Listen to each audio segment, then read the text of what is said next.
我今日想分享一個幫助人嘅經歷。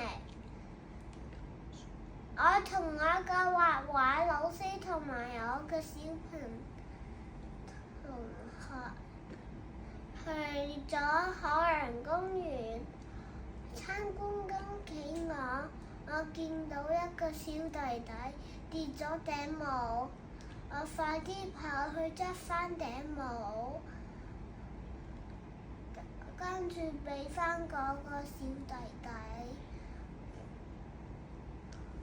個小弟弟講：多謝哥哥，老師都讚我好叻叻，我以後都會幫助人哋，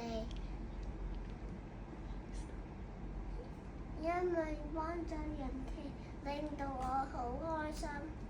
多謝大家。